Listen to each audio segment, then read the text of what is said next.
네, 방금 들어온 속보입니다. 자, 무인기로 추정되는 비행체가 군사 분계선을 남하했다라는 내용의 속보가 들어와 있습니다. 오늘 오후 4시쯤 벌어진 일인데요. 자, 철원 지역에서 있었던 일입니다. 자, 군은 절차에 따라서 경고 방송을 하고 경고 사격까지 했고요. 자, 우리 군은 북쪽으로 기관총 90여 발을 발사해서 대응 사격을 했습니다. 자, 북한군 무인기일 가능성이 높은 것으로 추정이 되고 있는데 우리 군 지금 모든 정보 자산을 동원해서 정확한 경위를 조사하고 있습니다. 그리고 이와 함께 대공 감시를 강화하고 경계 태세를 계속 유지하고 있다라고 확인되고 있습니다. 자, 북에서 비행체가 넘어온 것은 지난해 1월 이후 처음인데요. 지난해 1월 무인기를 남한에 내려보냈다가 이 불시착한 무인기가 발견되면서 굉장히 시끄러웠었죠. 자, 그래서 이번에도 무인기를 보낸 게 아니냐라고 추정이 되는데요. 오늘 오후 4시 철원에서 미확인 비행체가 휴전선을 넘었고 우리 군이 경고 방송 후 대응 사격을 했다라는 내용까지 저희가 전해드렸습니다. 김종봉 교수님, 자, 나오시자마자 제가 이 속보가 들어와서 잠깐 소개를 해드렸는데 자, 어떤 상황으로 지금 알고 들어오셨습니까? 지금 이 상황은 어떤 상황에 가깝죠? 네, 뭐 북한 무인기가 맞을 것 같고요. 네. 작년 1월 이후에 무인기가 넘어온 게 최초라는 것은 네. 제가 볼 때는 적당한 표현은 아닌 것 같습니다. 무인기가 많이 넘어왔는데 네. 우리가 적발해서 총을 쏘는 것이 이번에 처음이다 이렇게 표현하는 게 맞을 것 같고 네. 우리는 뭐 위성 정보라든가 유투기라든가 여러 가지 자산을 가지고 북한 지역을 들여다보지만 네. 북한은 우리 남쪽에 대해서 이 들여다볼 능력이 거의 없습니다. 네. 그래서 값이 싸고 그 전방 지역의 동향을 파악할 수 있는 제일 좋은 방법이 네. 값싼 한 몇십만 원짜리 또는 몇천만 원짜리 이런 무인기를 보내가지고 이 사진을 찍어서 네. 동향을 파악하는 것인데 그것 중에 하나가 요번에 이제 운 좋게 네. 레이더에 포착됐고 우리 초병이 K3 기관총을 이제 착용한 게 이제 네. 이 현 상황의 전부인 것 같습니다. 네, 알겠습니다. 저희가 또 자세한 내용이 확인되는 대로 저희 뉴스 또는 이어지는 종합 뉴스에서 상세한 내용을 더 전해드리도록 하겠습니다. 계속해서 오늘 7번째, 8번째 소식을 계속 알아보도록 할 텐데요. 문재인 대통령이 프란치스코 교황에게 친서를 보냈다라고 확인이 됐습니다. 네. 자, 친서 어떤 내용이 포함이 되어 있답니까? 네, 굉장히 이례적이죠.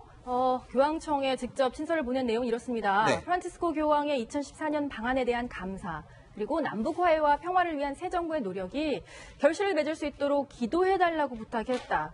당연히 문 대통령이 독실한 가톨릭 신자이기 때문에 어떤 개인적인 소망과 염원을 담아서 기도를 부탁했다고도 볼 수 있지만 네. 대통령이 직접 보낸 친서라는 점에서는 어떤 중추적인 역할을 좀 물밑에서 해주기를 바라는 그런 소망도 저 안에 묻어있다고도 볼 수 있겠죠? 네. 오늘 아침 보도해 보니까 일부 언론에서는 네.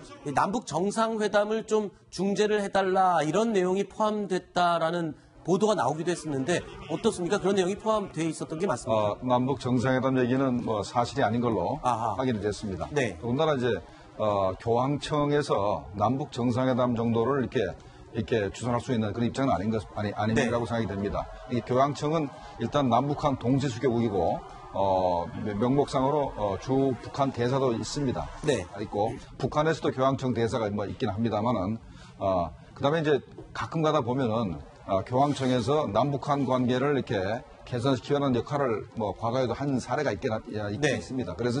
그래서 대통령께서 특사를 보내서 친서를 이렇게 교황청에다 보낸 것 같습니다. 네. 그런데 이 교황청 특사단, 네. 자, 어떤 일정으로 지금 친서를 가지고 갔는데 교황을 직접 만나기도 할 예정입니까? 그렇습니다. 당연히 만나기 위해서 간 것이고요. 네. 그런데 이제 24일 아침에는 지금 도널드 트럼프 대통령도 중동 순방 거쳐서 이탈리아와 교황청이 있는 바티칸을 방문할 예정이기 때문에 25일에요. 그렇습니다. 네. 그래서 아마 그 후가 되지 않을까. 바로 직전까지는 또 불가리아, 아일랜드 쪽 수장들과도 면담이 예정이 되어 있기 때문에 그 특사와의 면담은 아마 24일, 5일 후가 되지 않을까라는 생각이 들고요. 네. 앞서서 이제 말씀해 주셨듯이 이제 교황청의 어떤 특사 외교의 제한성이 있지 않느냐라는 얘기들을 많이 하시는데 또 교황 미국만이 갖고 있는 그 어떤 외교력이 있습니다. 네. 과거에도 봤듯이 오바마 그리고 이제 쿠바와 미국의 국교 정상화에 있어서는 교황 굉장히 특별한 역할을 했거든요. 아, 그랬었죠. 바티칸으로 양국의 대표를 불러서 물밑 협상을 또 중재하기도 했고 또 굉장히 그 양국 간의 여러 가지 갈등이 첨예해서 더 이상 이야기가 안 된다 할 때는 친서를 보내서 네. 쿠바에 갇혀 있었던 미국인 수감자를 석방하는 데 있어서도 상당한 역할을 했기 때문에 네. 교황청의 어떤 도덕적 가치, 네. 그리고 전 세계적인 인기 이런 것들 그리고 북한에 대한 관심도 굉장히 많습니다. 한반도 평화에 대한 관심도 굉장히 많고요. 네. 그렇기 때문에 어느 정도의 모종 역할을 할 수 있지 않을까라는 기대는 가져봄직합니다. 네. 자, 그런데 문재인 대통령과 프란치스코 교황의 인연이라고 얘기를 해도 될까요? 자, 문재인 대통령이 그 예전에 우리 동아일보와의 인터뷰에서 교황과의 인연을 이런 얘기를 했었군요. 그러니까 저녁 식사하고 싶은 한 사람이 누구냐라고 했을 때 프란치스코 교황을 뽑았다면서요? 바로 지난달입니다. 대선 바로 일주일 전에 저희 네. 채널과 동아일보가 직접 문재인 당시 후보에게 물어봤죠. 네. 단 한 사람과 저녁 식사를 하겠다면 어떤 사람과 하겠냐 했을 때 망설임 없이 프란치스코 교황을 뽑았습니다. 내가 카톨릭 신자기도 하지만 종교를 떠나서 그분의 헌신, 포용, 겸손의 삶을 존경한다. 그리고 높은 곳으로 올라갈수록 낮아져야 한다는 그분의 가르침을 1시간 동안이라도 함께 식사하면서 받을 수 있다면 충만하면 아주 행복할 것 같다는 이야기도 함께 전했었습니다. 네. 자, 그리고 문재인 정부 지금 남북 관계 개선에 본격적인 시동을 거는 것 같습니다. 자, 지금 통일 외교안보 특보 문정인 교수가 오늘 아침에 한 매체와 인터뷰를 한 내용이 지금 계속 회자가 되고 있는데, 자, 이 내용들이 있습니다. 저희 한번 하나씩 짚어볼까요? 오이사 조치는 이미 유명무실화됐으니 해제해야 한다라고 하고 있습니다. 그러면서 북핵 없애는 것은 다음 문제고 당장 미사일을 증강시킨 것을 저지해야 되고 이를 위해 정상적인 거래를 하면서 대화하는 방향으로 가야 한다.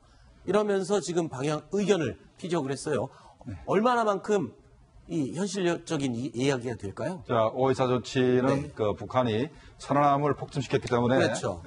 내린 조치고, 그다음에 이제 연평도 포격도 있었습니다. 그래서 우리 정부가 뭘 했냐면 북한이 천안함 폭침하고 연평도 포격에 대해서 사과하고 재발 방지하고 그랬었죠. 책임자를 처벌해야 된다. 그래야만 해제하겠다라고 했기 때문에 지금 당장 아무런 그 정세 변화가 없이 오이사 조치를 해제하기는 굉장히 힘들 것 같고, 네. 그다음에 유명무실하다는 얘기도 절 맞지 않는 것 같습니다. 지금까지 오이사 조치 때문에 북한에 대해서 이제 교류 협력이 거의 현재 중단된 상태인데 유명무실했다는 얘기 표현은 조금 좀 지나친 표현인 것 같습니다. 아, 그래요? 아마 그런 논란 때문인지 오늘 청와대에서는 이제 다소 거리를 두는 이야기를 했죠. 네. 그러니까 개인의 의견을 피력한 것으로 보이고 이게 이제 사전 조율을 거친 어떤 입장 표명은 아니라는 취지의 설명이 있었고요. 네. 다만 아마 이제 본인은 물론 이제 특보라는 어떤 위치에 있지만 비상임 자리이고 중장기적으로 이런 어떤 그림을 그리고 가야 된다는 취지로 설명을 했다라는 어떤 그런 해명도 내놓은 바 있습니다. 네. 근데 문재인 특보가 이 오이사 조치를 해제해야 한다라는 얘기뿐만 아니라 개성공단 재개 그리고 금강산 관광 재개까지 이야기를 한 것으로 지금 알려지고 있는데 글쎄요. 이 뭐 어떤 얘기를 구체적으로 한 겁니까?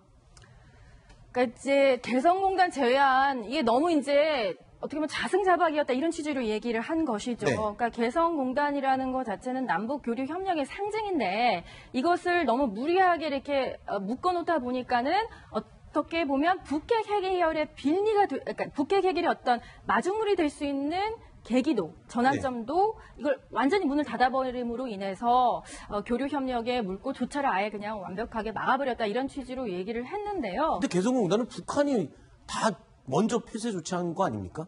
맞습니다. 이제 네. 그런 취지이고 그 문재인 후보 시절에 1월 달입니다. 네. 그때는 이제 비슷한 취지로 이야기를 했었죠. 한 언론과 인터뷰에서 북핵 해결의 어떤 실마리를 제공할 수 있다라는 이야기를 했지만 네. 4월 TV 토론 대선 후보 토론회에서는 이게 대북 제재와 함께 결을 같이 해야 된다. 무조건 개성공단 재개가 이루어져야 된다는 것이 아니라 이게 그러니까 국제 대북 제재의 어떤 흐름과 결을 같이 해야 된다는 조금 한 발 물러선 어떤 그런 포지션을 취했기 때문에 아마 지금 그래서 아마 문정인 특별보좌관의 발언이 청와대에서도 오늘 기자들과 만나서 네. 어떤 결을 같이 하는 지금 현재 어떤 상황을 나타내는 것은 아니라는 어떤 해명이 있었던 것 같습니다. 네. 물론 개인적인 의견을 전제로 얘기했다고는 치지만 무언가 문재인 정부의 아주 중요한 대북 사안을 이끌어갈 사람이기 때문에 그냥 넘어갈 수는 없는 얘기인 것 같거든요. 자, 문정인 교수 어떤 인물입니까? 좀 설명을 해주시죠, 김장한 선생님. 2000년하고 2007년에 그 정상회담에 함께 남북 정상회담에도 함께 동행했던 진보 성향의 국제정치학자고요. 노무현 정부에서는 동북아 시대 위원장 그리고 외교통상 국제안보대사를 지냈었고 또 핵벽 정책의 기조를 만드는 데 있어서 깊숙이 관여했던 인물입니다. 그리고 이제 문재인 대통령도 이번에 특보를 발표하면서 저와 함께 평화 또 대북, 통일 이런 외교 기조를 함께 이야기해 나갈 인물이라고 소개를 했기 때문에 어떤 전반적인 큰 그림을 그리는 데 있어서 또 이번에 햇볕 정책이 아니라 이번에는 달빛 정책이라는 얘기 하지 않습니까? 네. 대북 정책, 달빛 정책에 있어서도 상당한 어떤 기여를 할 수 있는 그렇게 기대되는 인물이기도 합니다. 네. 자, 그렇다면 우리 정부 입장은 어떤지 민간 교류에 관해서 입장을 발표를 했습니다. 뭐라고 얘기를 했는지 들어보시죠. 민간 교류 등 남북 관계 주요 사안들에 대해서는 국제사회의 대북 제재 틀을 훼손하지 않은 범위 내에서 유연하게 검토해 나갈 생각입니다. 자, 유연하게 풀어가겠다. 이게 지금 오이시사 조치 해제하고 개성공단 열겠다. 뭐 이런 얘기로 들어야 되나요? 아니면 뭐 그냥 대화를 이끌어가겠다. 이런 식의 그냥 두루뭉실한 얘기인가요? 어떻습니까? 그러니까 기본 전제가 국제사회의 대북 제재 틀을 흐트리지 않은 상태에서 네. 유연하게 이제 해나가겠다는 것이기 때문에 현재 오히려 현재 이번에 북한이 그 북극성 2형을 쏘고 화성 12호를 쐈기 때문에 현재 더 강화된 제재 결의안이 현재 통과될 수가 있는 그런 상황이고 네. 일본도 세컨더리 보이콧 그러니까 북한과 거래하는 어떤 기업도 일본과는 거래할 수 없다는 세컨더리 보이콧을 이제 준비하고 있기 때문에 네. 만약에 국제사회와 동떨어져 가지고 북한과 교류 협력을 하다가 우리 기업들이 상당히 일본이나 미국의 정부의 제재를 받을 가능성이 있기 때문에 네. 그렇게 북핵 문제와 관련해서 이렇게 네. 진전된 그런 회담이 없는 상태에서 네. 일방적으로 이렇게 개성공단을 제기하거나 하기는 굉장히 힘든 상황이라 생각이 됩니다. 네. 북한이 이제 4차, 5차 핵실험을 한 뒤에 국제사회가 이제 대북제재 결의안을 통과시키지 않았겠습니까? 네. 국제법적인 효력을 갖고 있는 건데요. 그렇기 때문에 현재 북한과의 어떤 금융계좌 개설이라던가 네. 또는 개성공단에서 일하는 북한 노동자들에게 돈을 주려면 계좌를 개설해야 되지 않겠습니까? 그렇죠. 근데 그런 계좌가 나갈 수도 없고 입출금이 금지가 되는 사실상 그런 상황이고요. 그러면 그쪽에다가 직접 캐시, 그러니까 현금을 줄 수 있느냐? 또 그것도 안 됩니다. 왜냐하면 뭉칫돈을 또 북한에 줄 수 없는 것이 대북 제재위원회에서 유엔에서 네. 지금 이야기하고 있는 것이기 때문에 상당히 어떻게 보면 현재로서는 개성공단 재개가 현실적이지 않다고 볼 수 있고요. 네. 결국 공은 북한한테 넘어갔습니다. 네. 그러니까 북한이 지금 저희들한테 보여주고 있는 시그널이 조금 약간 양면적인 게 있어요. 네. 최근에 이제 그쪽 사정을 좀 아는 대북 소식통하고 이야기를 해본 적이 있는데 원래 개성공단이 들어섰던 곳은 북한의 군사시설이었습니다. 그랬죠. 개성공단이 있기 전에는요. 그러면 개성공단이 닫히면 많은 사람들이 우려했던 것이 북한이 이것을 다시 군사시설로 전환하지 않겠느냐라는 얘기를 했어요. 네. 그런데 지금 현재는 그런 움직임이 전혀 포착되지 않고 현지 시설이 원만하게 유지가 되고 있다고 합니다. 네. 그러니까 북한도 개성공단에 대한 희망을 놓지 않고 있다라는 얘기로도 볼 수 있겠죠. 네. 하지만 방금도 저희들이 전해드렸듯이 북한이 지난 일요일도 그렇고 오늘도 무인 비행체를 띄운 것도 그렇고 계속 도발을 하고 있지 않습니까? 네. 아무리 대북 유연한 정책을 편다 하더라도 문재인 정부도 이미 피력했듯이 북한이 도발하고 핵개발 계속하고 미사일 계속 쏘아 올리면 남북 간의 교류가 어렵다는 측면이기 때문에 네. 이런 부분에 있어서 북한에게 공이 넘어갔다. 그래야 뭐 대북 재개를 하든 금강산 관광을 하든 가능성이 있다고 보여집니다. 네. 자, 이런 가운데 6.15 공동선언 기념 행사를 남북 공동이 치르기로 했다. 이런 내용이 발표가 됐죠? 네, 여권 관계자 발로 나왔는데요. 네. 민간단체예요. 민간단체에서 17주년 공동행사를 준비 중이며 또 북에서는 평양, 남측에서는 개성을 제시한 걸로 알고 있다. 이렇게 나왔는데 또 개성으로 성사가 되면 개성공단 기업인들을 동행시켜서 시설 점검을 할 수 있도록 노력할 것이다까지 얘기가 나왔는데 가능성이 있는지는 아직 의문이라는 또 해석도 나오고 있습니다. 글쎄요. 지금 북한의 행태로 봐서는 굉장히 한반도 긴장감을 고조시키고 핵실험을 잠깐 보류하긴 했지만 미사일 발사를 계속 연일하고 있지 않습니까? 이런 분위기에서 민간단체 이런 공동선언, 이 기념식, 이게 공동으로, 남북 공동으로 치러질 수 있을까요?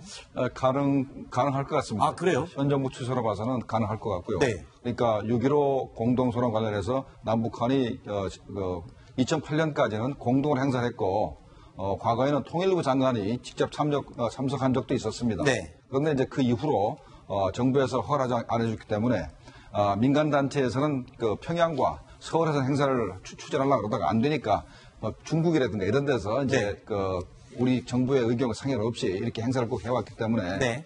요번에 정부는 참석을 못할지언정 민간단체끼리는 행사를 공동으로 할 가능성도 있다고 생각이 됩니다. 그렇군요. 자, 일단 남북 민간교류 확대 움직임과 관련해서는요. 지난 대선 TV 토론회 때도 문재인 대통령 당시 후보 입장으로 의사를 밝힌 적이 있었습니다. 어떤 내용을 전했었는지 함께 다시 한번 확인해 보시죠. 개성공단이 재개되는 것은 적어도 대화 국면, 북핵 폐기 문제가 협상 테이블로 들어가서 이제는 대화가 되는 그런 국면이 돼야만 가능하지 않겠습니까? 유엔 제재의 결의 위반이 아니다. 그래 보십니까? 실제로 유엔의 대북 제재 속에는 원래 포함되지 않았지만 그러나 대량으로 현금이 결제될 수 있으니 그런 부분에 대해서는 국제적인 제재하고 보조를 맞춰야겠죠. 무조건 제기하자는 것이 아닙니다. 자, 이 개성공단 북한 입장에서는 이 달러벌이 이 덩어리로 큰 돈을 달러를 벌 수 있는 유일한 창구 아니었습니까? 그러니까 지금 홍준표 당시 후보도 그 얘기를 하는 건 아닙니까? 유엔에서는 지금 경제적으로 북한의 돈줄을 쥐고 세컨더리 보이콧까지 동원해서 막고 있는 상황에 우리가 개성공단을 열어주면 유엔 결의에 위반하는 게 아니냐 이런 논리거든요. 근데 실제로 어떻습니까? 개성공단이 작년 2월 달에 이제 폐쇄됐죠. 네. 그 이전까지 이렇게 2015년도 정도 되면은 북한에 거의 한 1억 불 가까이 그렇죠. 돈이 들어갔습니다. 그게 이제 유엔 제재 사항에 북한에 묵치 돈이 들어가는 것을 이제 제재하기로 되어 있습니다. 그리고 또 아까도 말씀드렸지만은 미국과 또 일본이 세컨더리 보이콧을 이제 하려고 이제 움직이고 있기 때문에 만약에 우리가 일방적으로 미국과 일본의 뜻에 반해서 일방적으로 개성공단을 제기한다면 아마 상당한 외교적인 어려움에 봉착할 겁니다. 더군다나 이 정부가 국가안보실장도 외교관 출신을 임명을 했고 또 외교부 장관도 유엔 무대에서 이렇게 성장한 강경화 장관을 후보자로 이렇게 임명하지 않았습니까? 네. 그래서 결국은 보면은 국제적인 그런 협조에 의해 가지고 북핵 문제 해결하려고 그러는데 우리가 일방적으로 국제사회와 이제 동떨어져서 남북 관계를 먼저 개선한다면 문제가 생기지 않겠다는 생각이 됩니다. 네. 저는 이제 이런 생각도 해봤습니다. 이건 철저한 저의 이제 개인적인 사견인데 네. 문정인 특보의 발언이 논란이 되고 있다. 과연 이 시점에 개성공단 재개라는 얘기가 웬 말이냐 이런 비난 여론이 있잖아요. 근데 저는 이제 바티칸에 특사를 보내고 또 이런 어떤 물밑에서의 움직임을 암시하는 듯한 이야기가 나오는 것은 네. 결국은 대북 특사를 파견하기 위한 일종의 모종의 어떤 분위기 메이킹이 아닐까 그런 취지에서 이제 문 특별 보좌관도 그런 발언을 한 게 아닌가 싶고요. 네. 이제 8.15도 있고 9.19도 있고 추석도 있고 이산가족 상봉도 있고 여러 가지 모멘텀을 만들 수 있는 6.15는 조금 임박하긴 한데요. 그런 행사들이 많기 때문에 올해 또 이런 이야기도 들립니다. 워싱턴에서는 트럼프 행정부 내에서도 당신이 상상할 수 없을 만큼의 수준의 그 대북 어떤 협상까지는 아니지만 북한과의 대화를 원하는 목소리가 있다는 얘기도 전에 들었거든요. 네. 전에 들은 바 있거든요. 그렇기 때문에 그런 어떤 일련의 움직임을 함께 본다면 올해 상당히 물밑에서의 움직임이 많이 있을 거라 생각을 해봅니다. 네. 자, 유엔 이 대북 제재 결의안 내용을 우리가 개성공단을 열어줄 경우에 위반한 게 될 수도 있다. 이런 논란을 감안할 때 정부의 움직임보다는 대화의 물꼬를 트기 위해서는 그만큼 민간 교류의 움직임이 훨씬 더 지금으로서는 중요한 모멘텀이 될 것 같은데, 자, 그래서일까요? 지금 굉장히 주목받고 있는 민간 교류 단체가 있다면서요. 태권도하고 연관이 있다고 하던데요. 김정은 차장 어떤 단체 활동입니까? 북한 태권도가 네. 있고 한국의 말하면 남한 태권도, 북한 태권도 이렇게 나눠져 있었었는데요. 사실 W- 세계 태권도 연맹 하면 바로? 우리가 잘 알고 있는 태권도 연맹 아닙니까? 그 우리의 태권도고 네. 올림픽에 선수를 출전시키는 서울에 본부를 둔 태권도 연맹이면 네. 이제 북한 쪽에서는 ITF 국제 태권도 연맹이라는 곳이 있습니다. 따로 있군요. 따로 태권도 있습니다. 연맹이. 그리고 이제 여기서는 올림픽에 그동안에는 선수를 출전시킬 수가 없었는데 네. 교류를 하기로 합의를 했었고요. 그래서 10년 만에 처음으로 ITF에서 또 시범단이 우리나라에 와서 6월 24일부터 또 그동안 자신들이 이렇게 교련했던 어떤 새로운 무술, 그 기술들을 선보인다는 반가운 소식이고요. 문재인 정부 들어서 첫 스포츠 교류이기 때문에 네. 어떤 민간 교류에 물꼬를 틀 수 있지 않을까 이런 기대감이 나오고 있습니다. 네. 그러니까 ITF가 최홍이라는 우리 군의 육군 소장을 했던 사람이 네. 캐나다로 망명해서 가서 이제 만들었습니다. 근데 지금 저 양반이 원래 우리 태권도 WFT에 우리 태권도를 만드는데도 상당한 역할을 했던 분이고 그런데 이제 과거에는 우리 태권도도 세계 전체에서 위상이 확실치 않았습니다. 이렇게 위상이 확실치 않았기 때문에 네. 북한을 포용할 수가 없었는데 이제는 뭐 전 세계 올림픽 정치 종목이 돼 있고 해서 북한의 ITF를 이렇게 끌어안을 수 있는 힘이 생긴 겁니다. 네. 그래서 이제 우리 행사에 ITF를 초청을 하고 또 북한도 더 이상 우리하고 싸워봤자 더 이상 득이 없기 때문에 일단 뭐 고개를 숙이고 우리하고 협조를 하고 이렇게 공동 시범을 하고 하는 상황까지 이렇게 발전한 것입니다. 네. 세계 태권도 연맹 그리고 국제 태권도 연맹 남과 북이 태권도 연맹을 각각 갖고 있었는데 자 그럼 북한의 태권도와 남한의 태권도가 뭐 좀 다릅니까? 겨루기하고 네. 품새가 좀 다릅니다. 그렇기 때문에 그래요? 통합하기 거의 불가능한 상태까지 아하. 이제는 거의 다른 무술이 됐을 정도로 달라져 있군요. 저도 궁금해서 좀 여쭤봤는데요. 태권도 네. 하시는 분들 얘기 들어보니까, 그러니까 이제 우리 태권도는 약간 스포츠다운 그런 거라면 네. 북한 쪽은 정말 살인병기가 될 수 있는 아하. 굉장히 전투적이고 굉장히 매섭다라는 그런 큰 차이가 있다고 해요. 그래서 네. 기회가 되신다면 시청자 여러분도 가서 한번 직접 보시는 것도 방법일 것 같습니다. 네, 알겠습니다. 자, 그리고 이 중국이 극비 핵시설을 관영 TV를 통해서 일반에 공개를 했다고요? 어떤 시설이고 어떤 내용이었습니까? 지금 화면에 나오는 저 내용입니까? 네, 그렇습니다. 굉장히 이례적이죠. 어떻게 네. 보면 굉장히 베일에 가려져야 되는 극비에 이루어지는 어떤 군사 훈련이 네. 된 건데요. 이게 심지어 CCTV라는 중국 방송을 통해서 핵시설을 하는 훈련이 공개가 전격된 겁니다. 그러니까 ICBM 대륙간 전략 탄도 미사일을 가지고 있는 부대. 근데 이제 다 지하에 있다면서요? 이게 어떤 부대고 어느 정도의 규모의 부대가 공개가 된 겁니까? 이게 1959년부터 네. 북한이 미국과 또는 이제 소련과 전쟁하기 위해서 그러니까 일단 타격을 받아도 핵무기로 네. 타격을 받아도 이 땅속에서 견딜 수 있고 네. 보복을 할 수 있는 그런 시설을 만들었습니다. 그래서 땅속 1km, 땅속 1km고 안에 그 내부 시설은 5,000km 된다 그럽니다. 5,000km요? 어마어마한 거죠. 이렇게 연장으로 따지고 5,000km 된다 그러는데 지하의 땅굴이 길이가 5,000km까지 어마어마합니다. 거대한 그런 부대군요. 거대한 도시라 봐야 되고 네. 현재 우리가 알고 있는 소림사가 있는 네. 숭산 지하에다 이렇게 만들었다 그럽니다. 네. 화강암식으로 만들었기 때문에 일단 핵무기로 공격을 해도 일단 생존성이 높기 때문에 반격할 수 있는 그런 시설을 갖추고 있습니다. 자, 저희가 이 ICBM 여단 어떤 여단인지 한번 대충 정리를 해봤는데 자, 미사일군 휘하, 전략 핵미사일 부대로 돼 있고 둥펑 미사일 하면은 이게 항공모함 잡는 미사일 아닙니까? 동풍은 이제 탄도미사일을 전체를 동풍이라고 합니다. 그렇군요. 자, 제1정예부대. 중국군의 조커다라고 표현을 하는데 이거는 왜 그렇습니까? 왜 이런 표현을 쓰는 건가요?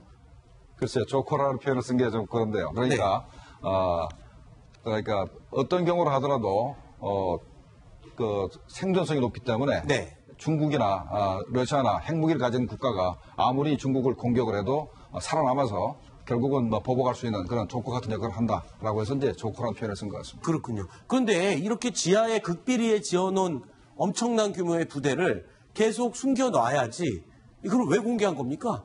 이게, 그러니까 제가 앞서서 CCTV라는 그 국영 매체를 통해서도 이걸 방송을 했다고 했잖아요. 네. 방송 이름이 뭔지 아세요?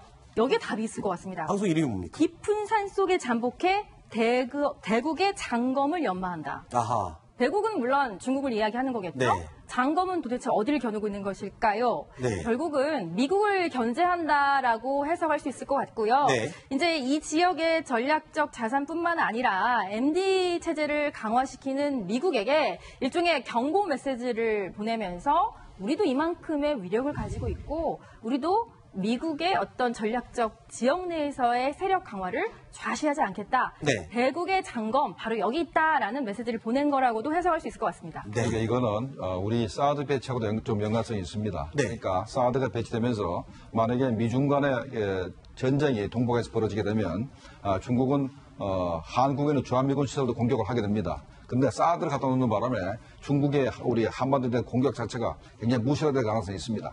그러니까 그래도 우리가 중국 자체의 이런 능력을 보여줌으로써 사드가 배치돼서 MD 체제가 이렇게 강화된다 하더라도 네. 자기들도 나름대로 미국을 공격할 힘이 있다. 이런 것을 과시하려고 공개한 것 같습니다. 그렇군요. 자, 중국의 땅속에 길이 5,000km가 넘는 그런 규모의 부대가 있다는 내용 여기까지 살펴봤고요. 다음으로는 9번째 순위 내용 어떤 내용이 준비되어 있는지 확인해 보시겠습니다.